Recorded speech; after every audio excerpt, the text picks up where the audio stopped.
Assalamualaikum warahmatullahi wabarakatuh.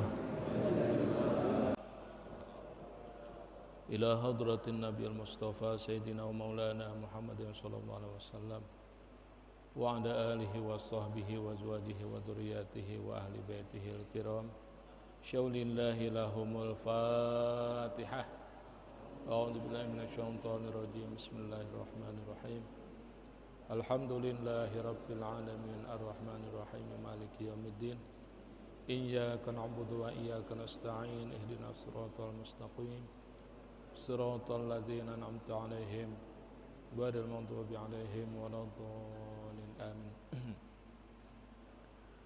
Bismillah walhamdulillah wa syukrulillah wassalatu wassalamu ala Rasulillah Sayyidina wa Maulana Muhammad ibn Abdillah wa ala alihi wa sahbihi wa man tabi'a hudah wa la hawla wa la quwwata illa billah ma ba'du. Rabbi shrah li sadri wa yassir li amri wahlul 'uqdatam min lisani yafqahu qawli. Shadaqallahul azim. Yang saya hormati dan saya muliakan segenap pengurus Masjid Jami Anas Bani Malik, para asatidz, para hujaz, para kesepuhan, bapak-bapak dan semua jamaah yang hadir pada kesempatan malam hari ini yang saya hormati dan saya muliakan. Malam ini kita senantiasa bersyukur kehadrat Allah Ta'ala. Kita masih diringankan langkah kita oleh Allah Ta'ala untuk senantiasa thalabul ilmi, menuntut ilmunya Allah Subhanahu wa Ta'ala. Berkaitan malam hari ini kita masih melanjutkan tentang apa hukumnya salat 5 waktu. Wal mafrudatul ainiyah khamsun fi kulli yaumin wa lailatin ma'lumatin biddin. Diwajibkan salat 5 waktu bangsa ainiyah. Artinya secara individu kita yang nama salat 5 waktu mah enggak bisa diwakili. Kondangan boleh bisa diwakili, tapi sholat 5 waktu matu nggak bisa diwakil. Sholat 5 waktu, akad nikah walinya minta diwakil bisa, tapi kalau sholat 5 waktu mah maghrib diwakilin, dek sini, coba ini tolong wakilin bapak duit 20.000, sholat maghrib gih, usolli fardol maghribi salasa raka'atin mustaqbilal qiblati. Wakil Bapak Udin, masa begitu sholat? Atuh yang nggak bisa sholat mah wakil, ijab qabul bisa diwakil, kondangan bisa diwakili, tapi yang namanya sholat 5 waktu mah nggak bisa. Maka oleh karena itu kewajiban sholat 5 waktu setiap kita, individu kita, sholat 5 waktu. Maka oleh karena itu fayukfaru jahiduha, orang yang menyangkal sholat 5 waktu, nggak ada itu yang namanya sholat 5 waktu, oh berbahaya itu. Maka bahasa lisan yang menyatakan dia menyangkal tentang kewajiban sholat 5 waktu dihukumi kufur kapan? Maka boleh jadi setelah dia mati habis menyangkal sholat 5 waktu, nggak ada yang namanya sholat 5 waktu, bohong itu.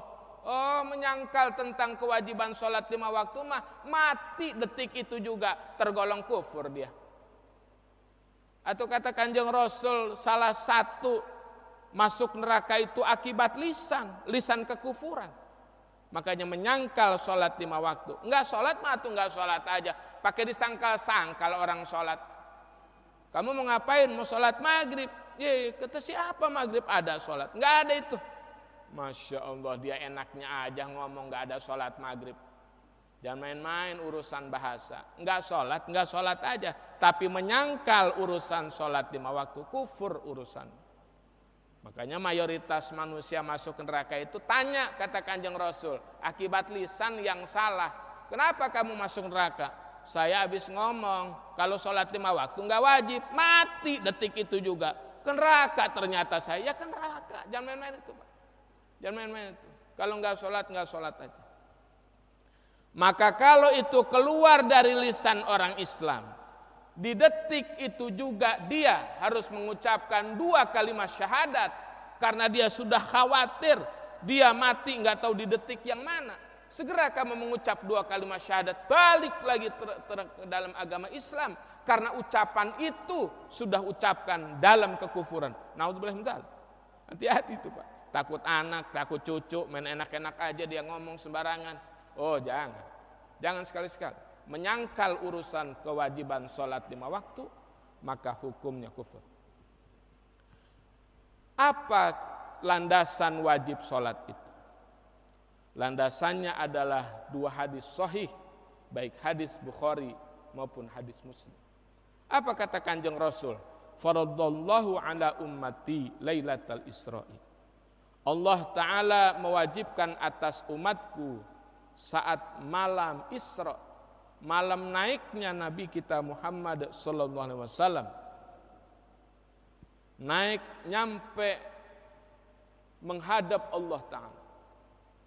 Tidak ada satu nabi pun yang sanggup berhadapan dengan Allah, enggak ada. Hanya baginda Rasul, Nabi besar kita Muhammad sallallahu alaihi wasallam, yang mampu melihat dan diangkat oleh Allah Ta'ala untuk bisa bertemu langsung dengan Allah Subhanahu wa Ta'ala. Enggak ada. Nabi Musa aja ngejungkal Pak. Masya Allah, luar biasa.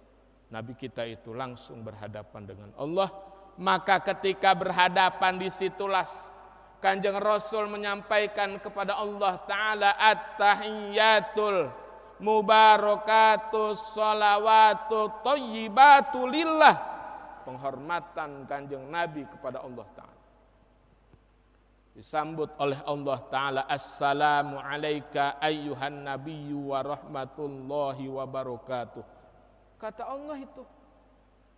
Dijawab lagi oleh Nabi, assalamu alaina wa ala ibadillahi sholihin. Masya Allah. Itu komunikasi yang luar biasa antara Kanjeng Rasul dengan Allah Subhanahu wa Ta'ala. Itu jangan main-main itu Pak. Sholat nggak ada itu nggak sah.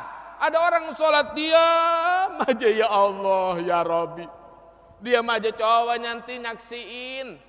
Nanti Bapak akan nyaksiin orang yang sholat diam aja. Kalau saya mau udah nyaksiin.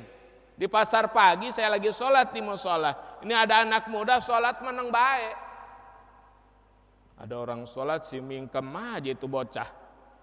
Saya liatin dari saya penasaran. Artinya saya penasaran, ada orang sholat mingkem aja. Ya mana ada orang sholat mingkem, kan sholat ma aqwalun wa af'alun. Sholat ma ya ada ucap yang diucap Fatihahnya, ada yang diucap surahnya. Ini mah enggak meneng baik. Atuh. Dah, saya tungguin sampai ke ruku. Tungguin sampai ke sujud. Tungguin sampai ke terus aja balik lagi ke berdiri, masih meneng baik. Masya Allah, kalau ruku sujudnya mah ada, cuman diemnya itu tuh mulutnya. Ya kan ada geraknya mulut, mana mah juga ngucap. Atau ini mah enggak. Oh, Masya Allah. Aduh, mau saya tanya, udah keburu dipanggil sayanya. Ayo cepetan. Aduh, saya lagi penasaran nih. Mas, sampean kayaknya saya liatin itu sholat diam aja. Enggak, saya cuma pengen tahu aja. Artinya pengen dia apa itu maksudnya, kemana arahnya, pengen tahu aja itu. Aduh, udah keburu dipanggil saya. Ih bener, enggak ngerti definisi sholat itu. Adalah ucapan yang terlontar, perbuatan yang harus dia lakukan. Belum lagi dengan dibarengi niat saat takbiratul ihram. Atau ini mah Masya Allah. Jadi enggak bisa, sholat mah tetap ada aturan. Jadi kewajiban sholat kata Kanjeng Rasul yang Allah Ta'ala wajibkan atas umatku sehari semalam yaitu 5 waktu. Cuman tadinya maka kata Kanjeng Nabi khamsina rakaat, 50 khamsina sholatan, 50 kali sholat. Dah turun Kanjeng Nabi. Oh udah turun. Ketemu Kanjeng Nabi Musa. Kata Kanjeng Nabi Musa, wahai Rasulullah, apa yang sudah Allah perintah? Saya diperintah sholat. Berapa banyak? 50. Oh balik. Jadi setar 50. falam azal uraji'uhu wa as'aluhu takhfifa hatta ja'ala khamsan fi kulli yaumin wa lailah. Kemudian aku kembali. Ini barokahnya Nabi Musa. Jadi bisanya Kanjeng Rasul kembali ke Allah Ta'ala, minta keringanan, ini berkahnya Nabi Musa. Masya Allah, kalau nggak ketemu Nabi Musa atau 50 rakaat kita ngeluh. Bisa dibayangkan sholat 50 rakaat Pak. Istri kita baru goreng tempe, belum juga dibalik, udah adzan. Tempe udah mateng, tek aja dapat setengah jam makan juga belum, adzan lagi. Setiap per setengah jam adzan. Kalau benar 50 waktu. Ya Allah, ya Rabb. Ini berkah Nabi Musa. Sehingga Kanjeng Rasul balik menghadap Allah, minta keringanan, dikurangin 5. Dikurangin 5 sampai 9 kali balik, 45, tinggal sisa 5. Masih kata Nabi Musa juga suruh balik lagi. Nah akhirnya Kanjeng Rasul udah 9 kali balik, Masya Allah. Udah maju utama kapan itu? Enggak tanggung-tanggung, udah berjumpa dengan Allah Ta'ala, balik lagi ketemu Allah, balik lagi ketemu Allah. Atau berkahnya luar biasa itu kita sholat 5 waktu itu. Sehingga sholat 5 waktu yang kita lakukan ganjarannya 50 waktu. Hebat itu Pak. Balik lagi ke dasar. Balik lagi ke dasar. Sehingga Allah bilang man jaa bil hasanati falahu asyru amsalihha. Barang siapa orang yang melakukan satu kebaikan sholat maghrib, maka dia mendapatkan pahala dari Allah 10 kali maghrib. Naik lagi waktu isya, sholat isya, maka dibalas oleh Allah 10 isya. Begitu juga subuh 10 subuh, duhur 10 duhur, asar 10 asar. Dijumlah 5 kali 10 berapa? 50. Balik balasan Allah 50 waktu. Insya Allah, luar biasa itu Pak. Luar biasa. Sehingga perintah 50 jadi endingnya 5, sehingga Allah balas menjadi kembali ke 50. Luar biasa itu. Maka ruginya kita kalau sampai amal sholat males. 5 waktu aja males, boro tahajud, boro-boro duha, boro-boro qobliyah ba'diyah. Kalau udah di 5 waktu aja ngeden. Giliran motor pengennya baru-baru biar cus perangkatnya mantep. Giliran sholat malas-malasan. Kapan? Masya Allah, ini orang kemana kali akalnya ini. Atau iya giliran naik kendaraan kepengen yang ngejasnya itu Masya Allah cepatnya luar biasa. Giliran sholat ini coba aja. Naik motor pengebut-ngebut. Tanya, ngomong-ngomong udah sholat isya, ngomong-ngomong udah sholat duhur, godek rata-rata. Kalau naik motor makanya sang iya kebat-kebut aja. Giliran nama ibadah nggak ada ngebut-ngebut, boro-boro ngebut, boro-boro ngebut. Itu yang keliru, Makanya rugi kalau kuping nggak pernah dengar ngaji mah ruginya luar biasa. Bener rugi. Nggak ngerti dia. Nggak ngerti sejarah 5 waktu sampai kayak begitu. Nggak ngerti sejarah. Bapak-bapak yang saya hormati, apa hikmah di balik itu semua? Wal hikmatu fi kaunil maktubah sab'a asyrata rakaah. Hikmah adanya sholat 5 waktu itu 17 rakaat. Subuh 2, duhur 4, asar 4, maghrib 3, isya 4, di jumlah 17 rakaat. Jadi jumlah 17 rakaat itu, kenapa? Anna zamanal yaqdhah minan naum wal laila sab'a asyrata sa'ah ghaliban. Sesungguhnya waktu melek kita sehari semalam umumnya 17 jam umumnya. Nah 17 jam itu isna asyara fin nahar, 12 jam siang. Wana wasalasi sa'atim minal ghurub, 3 jam lagi beres terbenam. Mulai terbenam tek maghrib jam 6, jam 7, jam 8, jam 9 tidur. 2 jam lagi sebelum fajar.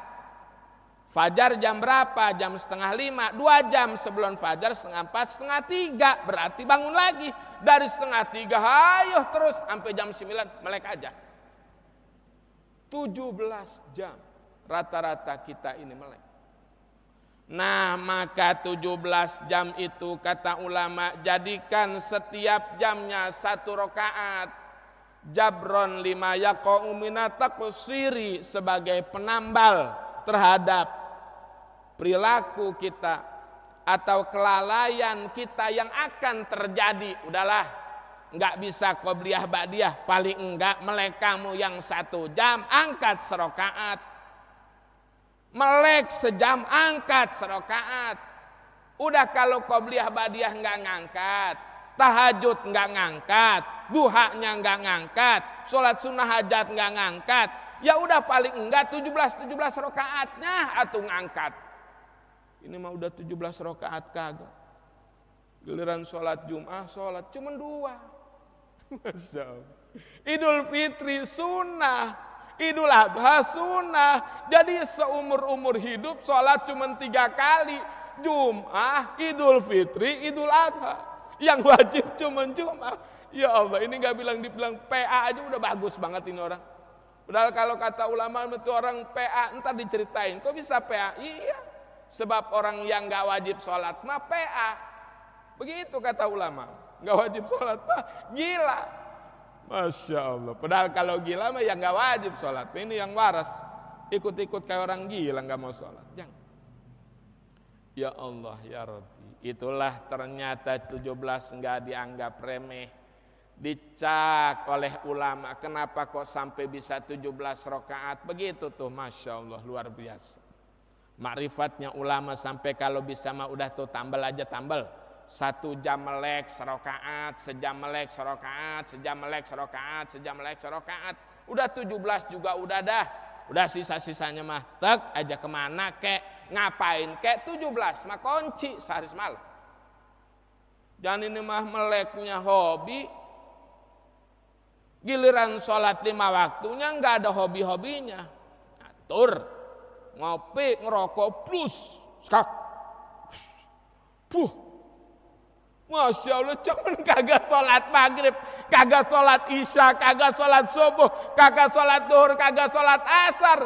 Ya Allah, ya Rabbi. Terus bagaimana ini tambelan-tambelan melek dia yang per jamnya itu? Mana tambelannya? Nggak ada, disiksa begitu, disiksa. Maka ya Allah, ya Rabbi, awas, hati-hati.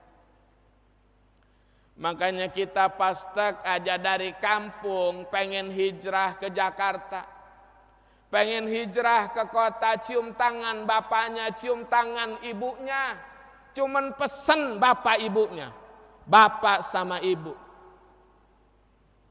mendoakan kamu, silahkan kamu hijrah ke kota, silahkan kamu mengejar cita-cita, bawa selembar ijazah, kalau ijazahnya cuma 1, TK doang. Oh, saya mah bukan TK doang, TK, SD, SMP, SMA, kuliah, bawa semua. Dia cuma bawa berkas ijazahnya doang, tapi membawa doa dari orang tuanya. Awas, kata orang tuanya, titip sholat 5 waktu, jangan ditinggal tuh, bahasa orang tua tuh dulu tuh. Titip sholat 5 waktu, jangan ditinggal. Dimanapun kamu tinggal, nggak bangga orang tua kamu datang bawa sesuatu, nggak bangga bawa mobil, nggak bangga bawa sesuatu apapun, enggak. Tapi kamu balik menceritakan sholat 5 waktu tidak tinggal, itu kebanggaan bapak sama ibu. Begitu orang tua. Ayo kalau orang tua yang benar, ini mah awas lu ya. Balik kampung nggak beli nyawang, nggak beli sawah, nggak beli kebun, jangan balik. Masya Allah. Atau anak ngap, awas kamu.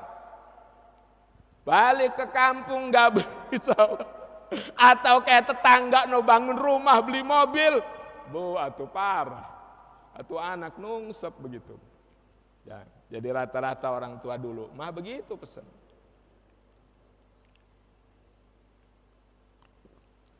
Hebat Pak.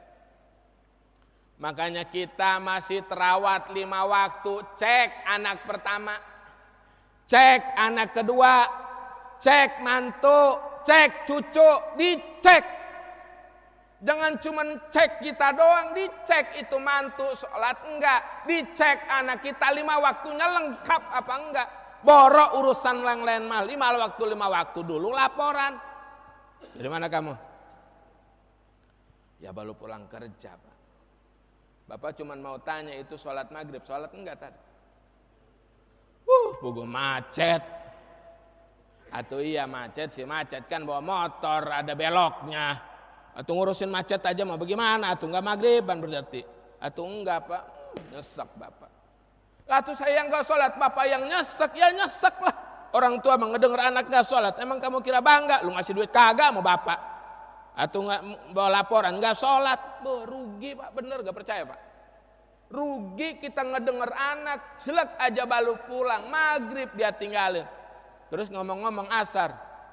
Tuh asar juga tanggung Pak, lagi pas mau sholat asar ada temen ngajak ngobrol. Atau enggak jadi sholat asar. Astagfirullah. Ngomong-ngomong duhurnya, ih Bapak bawel amat sih, udah maghrib nanya isya, asar nanya ke dohor lagi. Ntar nanya makan siang. Soal makan mau gue nggak tanya. Yang gue tanya mah tadi itu sholat duhur apa kagak? Begitu Pak cara ngecek anak mah. Lah Pak udah tua mah udah sama-sama aja lah, udah dewasa mah atau enggak namanya orang tua mah.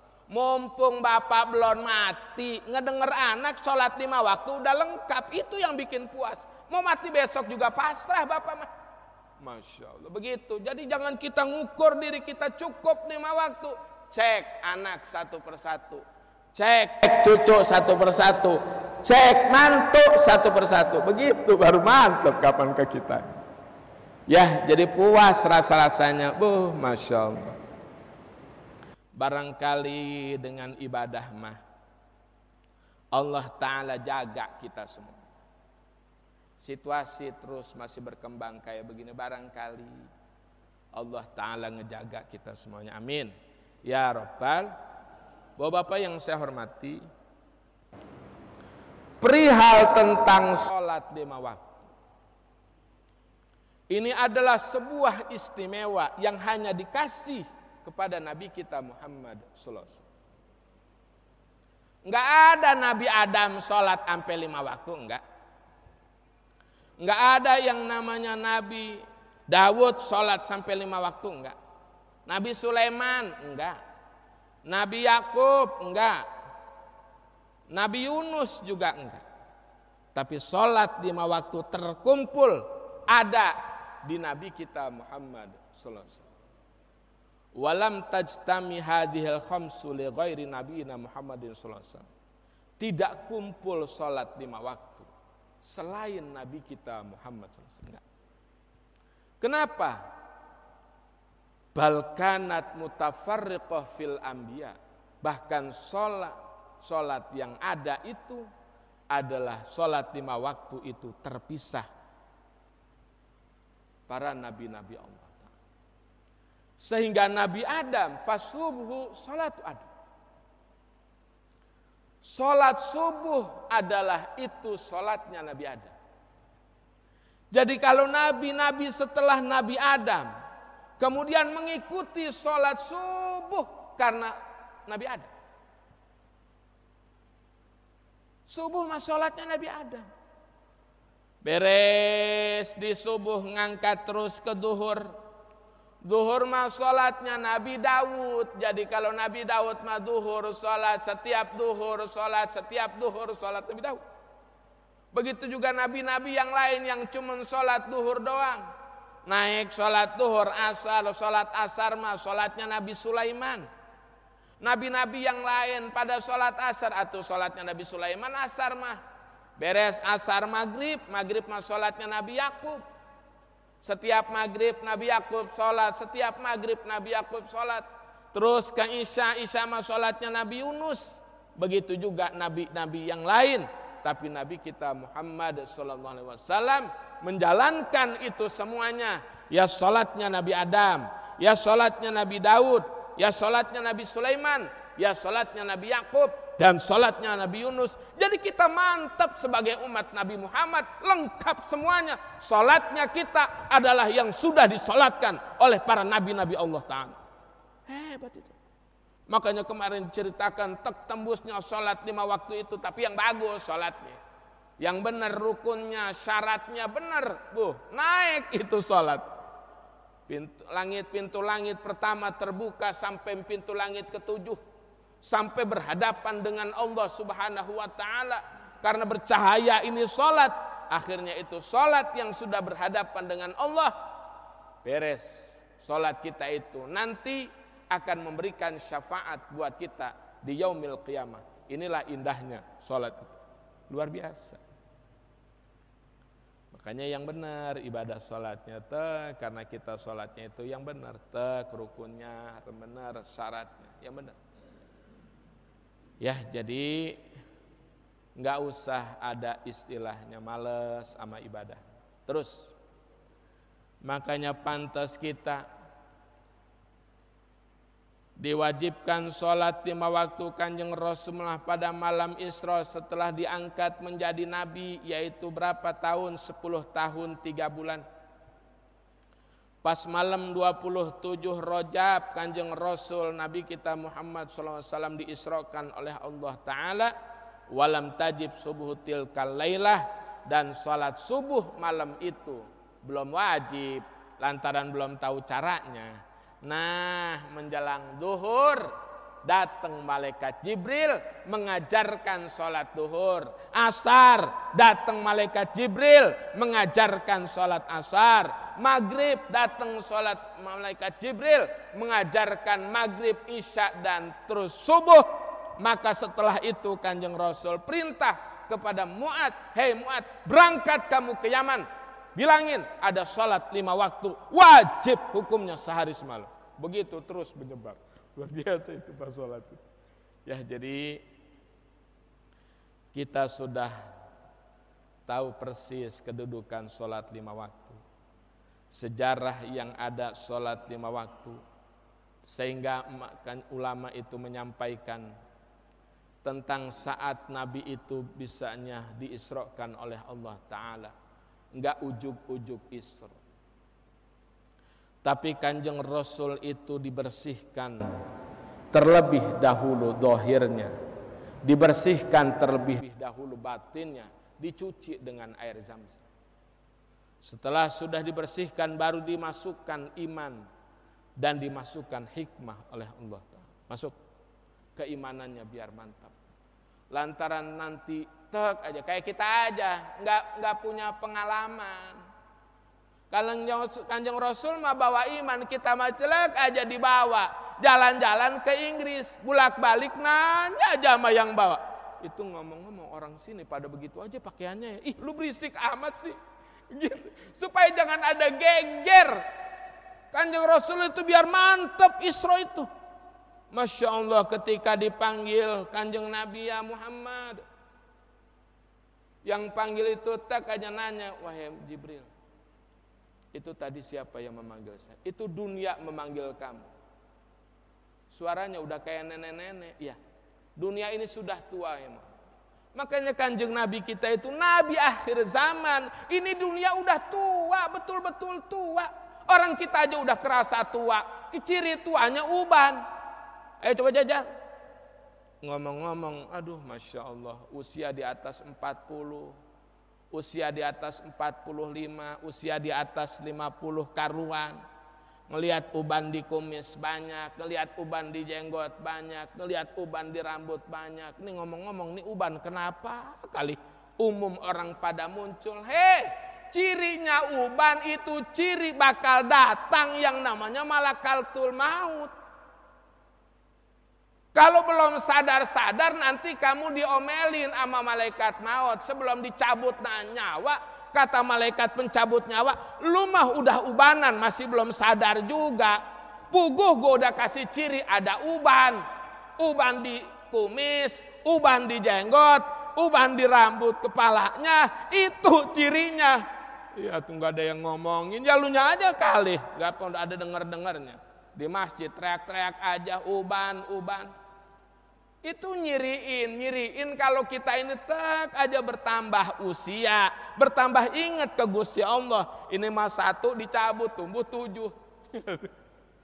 Atuh ngapain dicabut-cabut uban, atuh biarin aja. Itu nyiriin tak aja Bu, ngomong-ngomong Bapak udah tua, atuh tua Pak emang muda terus. Itu terus ngomong-ngomong kalau tua kemana? Ya ketua mah ke lubang kubur ntar bakalnya. Aduh, Masya Allah. Cuman Bapak belum punya persiapan. Atuh udah disiap-siapin di masjid tuh teriak-teriak aja ngaji setiap malam. Atuh Bapak duduk-duduk. Udah denger-dengerin ngaji, dapat ilmu, terima, tek, bawa pulang, ngancreng di tengah jalan. Tadi ngomong apa itu ngaji ya? Aduh, gua lupa banget tuh tadi waktu ngaji makanya paham, gua giliran dibawa pulang. Pak ngomong-ngomong itu ngaji tadi apa yang didapat? Aduh, kalau mau ngaji mah ikut aja lah. Gue mah suruh nyeritain di rumah, nggak nyambung. Aduh, ada yang begitu model. Ya udah tadi tuh Pak, ngaji udah model kayak kita mah. Ingat waktu ngaji, giliran pulang lupa. Yang ingat cuma sholat 5 waktu. Biasa sholat 5 waktu. Coba tuh ceritain Pak sholat 5 waktu. Masa iya sih, sampai setengah jam cuma biasa-biasa begitu. Lu kalau mau denger ceritanya mengaji, ngaji begitu. Masya Allah. Jadi jangan dianggap sepele ini uban-uban kita. Ada nyampe ada orang nggak ada tobat-tobatnya. Nanti sebelum dicabut nyawa udah diomelin sama malaikat Israel. Nyengir aja dia diomelin. Ya, jadi itulah sekilas tentang urusan perjalanan sholat 5 waktu. Begitu juga hikmahnya tentang sholat 5 waktu. Bapak-bapak yang saya hormati, tajibu sholatu wujuban wasa'an ila an yubqiya min waqtiha mayasu'ah ma muqaddimatiha. Ini taja ilaiha wajib, sholat hukumnya dengan benar-benar wajib, benar-benar wajib. Yang mana kewajiban sholat mah setar mulai dari waktu sampai ke habis waktu, maka jangan sampai habis. Maghrib sholat udah masuk waktu isya atau nggak bisa, habis. Isya sholatnya habis waktu isya udah masuk waktu subuh atau nggak bisa. Subuh sholat udah terbit matahari atau nggak bisa, udah habis. Nggak bisa dengan adaan, harus dengan qodoan nanti mah. Maka oleh karena itu, karena kewajiban sholat mulai begitu, fayajuzu ta'khiruha ila dzalika bisyarti ayya'zama 'alal fi'li fi. Kalau kita tak aja duhur, azan duhur belum siap sholat mah, belum. Ngomong-ngomong kapan kira-kira bakal siap tuh sholat duhurnya? Kayaknya mas 1:30 kayaknya, 1:30. Emang kenapa? Tak duhur mah 1 beres sholat duhur. Saya mah belum makan, pagi-pagi mah belum sarapan. Nah ntar makan siang. Dah makan dulu siang. Beres makan siang ngopi. Aduh. Terus ya ada ngopi mengerokok. Ntar netnya, nah 1:30 net tuh. Nah kalau dia mau sholat duhur entar 1:30, jangan diam. Kata ulama fikih ngomong, mesti ngomong bagaimana? Ya Allah, ini waktu sholat duhur udah kumandang, adzan. Saya mau sholat duhurnya azam jam 1:30. Sebab 1:30 mah saya udah beres makan, udah beres ngopi, udah beres ngerokok 1:30. Jadi bisa azam kayak begitu, azam. Jangan sampai kenger lagi makan, plek mati, belum sholat duhur, disiksa itu Pak. Jangan main-main. Maka dia boleh mengakhirkan duhur sampai 1:30, sampai 2:30. Yang penting duhurnya belum habis. Jangan ini mah, ya Allah saya azam, sholat duhur 3:30, goblok. Sholat duhur 3:30 atau 3:30 mah asar. Atau malaikat juga, waduh belum. Azam jam segitu. Atau 3:30 mah udah asar itu mah. Atau kalau mau azam mah belum asar, 2:30, asarnya jam 3 masih boleh. 1:30 apalagi itu mah. Oh berarti supaya kita untuk membackup, jangan sampai disiksa saat kematian itu karena ninggalin sholat, maka azam. Boleh azam, kayak begitu doang azam. Ya Allah saya azam sholat duhur entar jam 1:30. Udah 1:30 masih repot, ya Allah saya azam lagi sholat duhurnya entar jam 2. Ayo terus, Masya Allah jam 2 masih belum bisa juga. 2:30, 2:30 malu, awas lu. Malaikat udah siap-siap aja, cabut, kelenger itu kalau udah begitu itu, Pak. Waduh, ini mah azam sih begitu. Udah 1:30 masih minta azam lagi. Entar di jam 2 masih azam lagi. Entar 2:30. Udah 2:30 udah mau habis itu mas 2:30. Tak buru-buru sholat. Boleh. Diazamin kayak begitu, Pak. Yang penting masih ada waktu. Masya Allah. Fikih tuh, Pak. Fikih tuh keluasannya. Ayo masih mau ngobrol. Masih mau ngopi, yang penting azam aja dulu. Ya Allah, lu belum sholat loh. Ntar gua mah sholatnya 1:30. Kok bisa lu sholat 1:30? Ya bisa kan belum habis waktunya. Gua mah kalau udah waktu sholat mah gua buru-buru sholat. Emang kenapa? Gua takut banget. Oh, lu belum ngaji. Belum ngaji. Cara gua, atau gedean dia ganjarannya. Caranya mah kayak cara lu kenapa?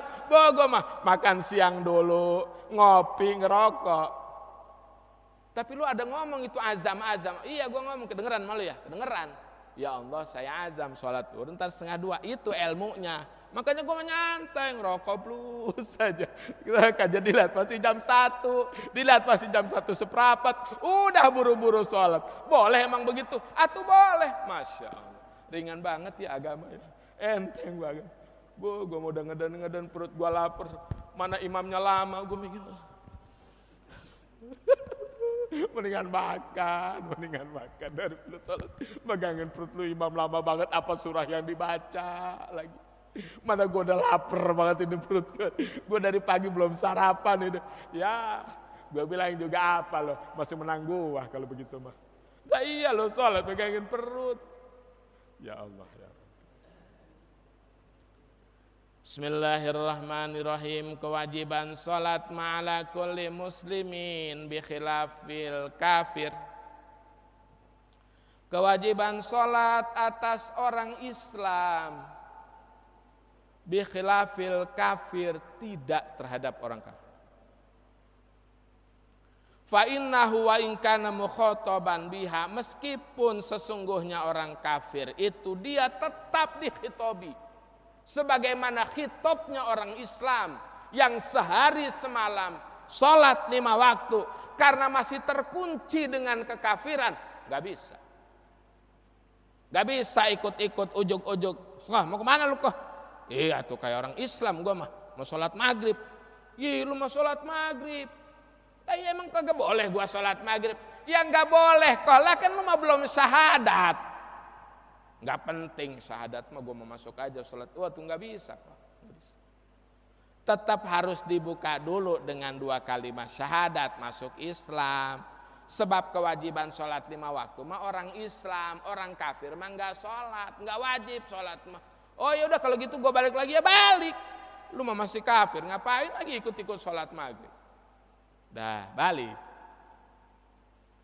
Tapi ntar jajal-jajal orang kafir rakin fil akhirati, akan tetapi nanti di akhirat baru dia dituntut karena enggak sholat duhur, enggak sholat asar, enggak sholat maghrib, enggak sholat isya, enggak sholat subuh.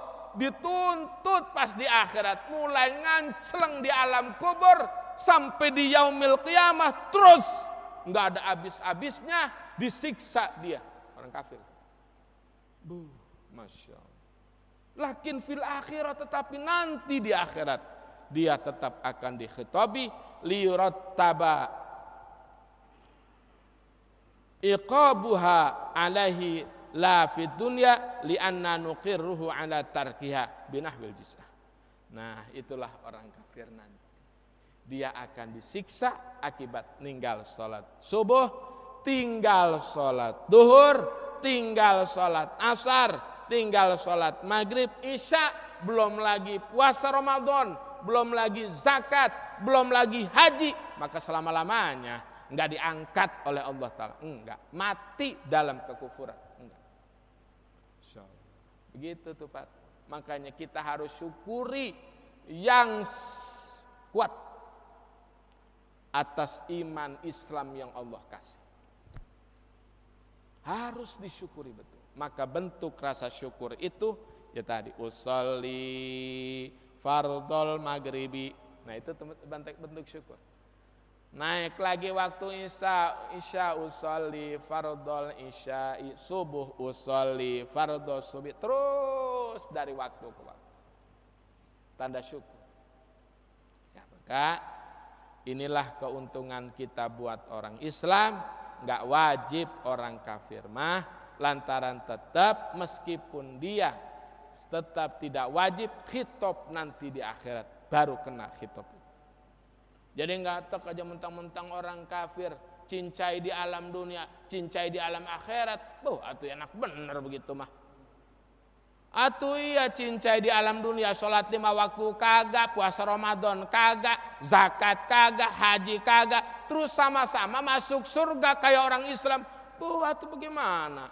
Maka surga mah darul khuludin liman mata alal Islam. Surga mah yaitu sebuah desa keabadian untuk orang yang mati dalam kondisi Islam. Atau dalam kondisi kafir mah matinya ya jahanam. Bedanya begitu doang gitu. Begitu bedanya. Makanya Masya Allah harus disyukur.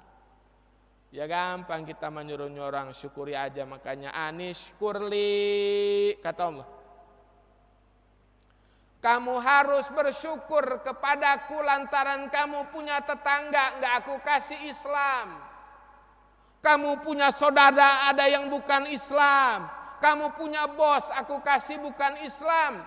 Kamu sudah tak kasih Islam, syukuri keislaman kamu itu dengan sholat 5 waktu. Kata Allah, anishkurli, hendaknya kamu bersyukur, berterima kasih kepadaku. Jadi kita itu cuma enggak ngomong, ya Allah terima kasih saya sudah hidup di waktu maghrib. Ya Allah terima kasih saya sudah hidup di waktu isya. Lu mah udah gak usah ngucapin terima kasih. Udah aja usolli fardhol maghrib. Ini mah maghrib cuman ya Allah terima kasih saya sudah waktunya udah maghrib. Sholat kagak. Dia orang. Dari mana gurunya lagi. Ada lagi yang model sholat eling. Allahu Akbar, Allahu Akbar. Eling dino peting iki salat maghrib. Siapa gurunya lagi? Dia salat maghrib cuman menang di eling doang, eling. Udah salat ngomong-ngomong, udah. Nah kok enggak ke masjid? Atuh saya mah salatnya enggak ke masjid. Di rumah juga enggak salat kata anaknya. Saya mah udah salat. Dari mana sholatnya? Ikan tadi saya udah ingat kalau ini maghrib. Masya Allah. Ada orang sholat maghrib cuma menang ingat doang. Ngomong-ngomong gue mau tanya ntar kapan waktu lu gue ajak makan ya. Kalau lapar lu WhatsApp gue. Siap. Gue aja besok dia nge-WhatsApp. Bro gimana jadi kita makan besok nih? Waduh gue dari pagi belum sarapan. Siap gue ajak lo. Berangkat jelek aja. Udah pesen tek 1. Lah gue mana? Lu mah cukup eling doang makan mah. Wah yang gak bisa makan sih cuman eling. Lu giliran sholat eling bisa, giliran makan mau makan. Lu jangan begitu dong. Ya bukan jangan begitu, warasin aja dulu otak lu. Warasin dulu itu otak, giliran makan kepengen jelek ada, giliran sholat eling. Ya kayak orang-orang dong sholat mah. Ada kelihatan sholat mah akwalun. Ucapannya ada af'al, perbuatan ruku sujudnya itu sholat mah. Waduh, ya udah deh ntar gue makan dulu dah, ntar gue ngikut lu dah sholatnya. Ya iya dong sholat mah kayak begitu. Siapa kali lu gurunya sholat eling doang? Wallahu a'lam bishawab. Aduh, ini saja Pak. Mudah-mudahan berkah buat kita semuanya ya. Mudah-mudahan kita Allah kasih panjang umur, sehat walafiat. Allah Ta'ala angkat segala bentuk musibah kepada kita dan keluarga, saudara-saudara kita, masyarakat kita, amin. Ya Rabbal Alamin. Bismillahirrahmanirrahim. Fatihah. A'udzubillahi minasyaitonir rajim. Bismillahirrahmanirrahim. Alhamdulillahirabbil alamin. Ar-Rahmanir Rahim Maliki Yaumiddin. Iyyaka na'budu wa iyyaka nasta'in. Ihdinas siratal mustaqim. Siratal ladzina an'amta 'alaihim ghairil maghdubi 'alaihim waladdallin. Amin. Wallahu a'lam bishawab. Kurang lebih mohon maaf. Akhirul kalam. Assalamualaikum warahmatullahi wabarakatuh.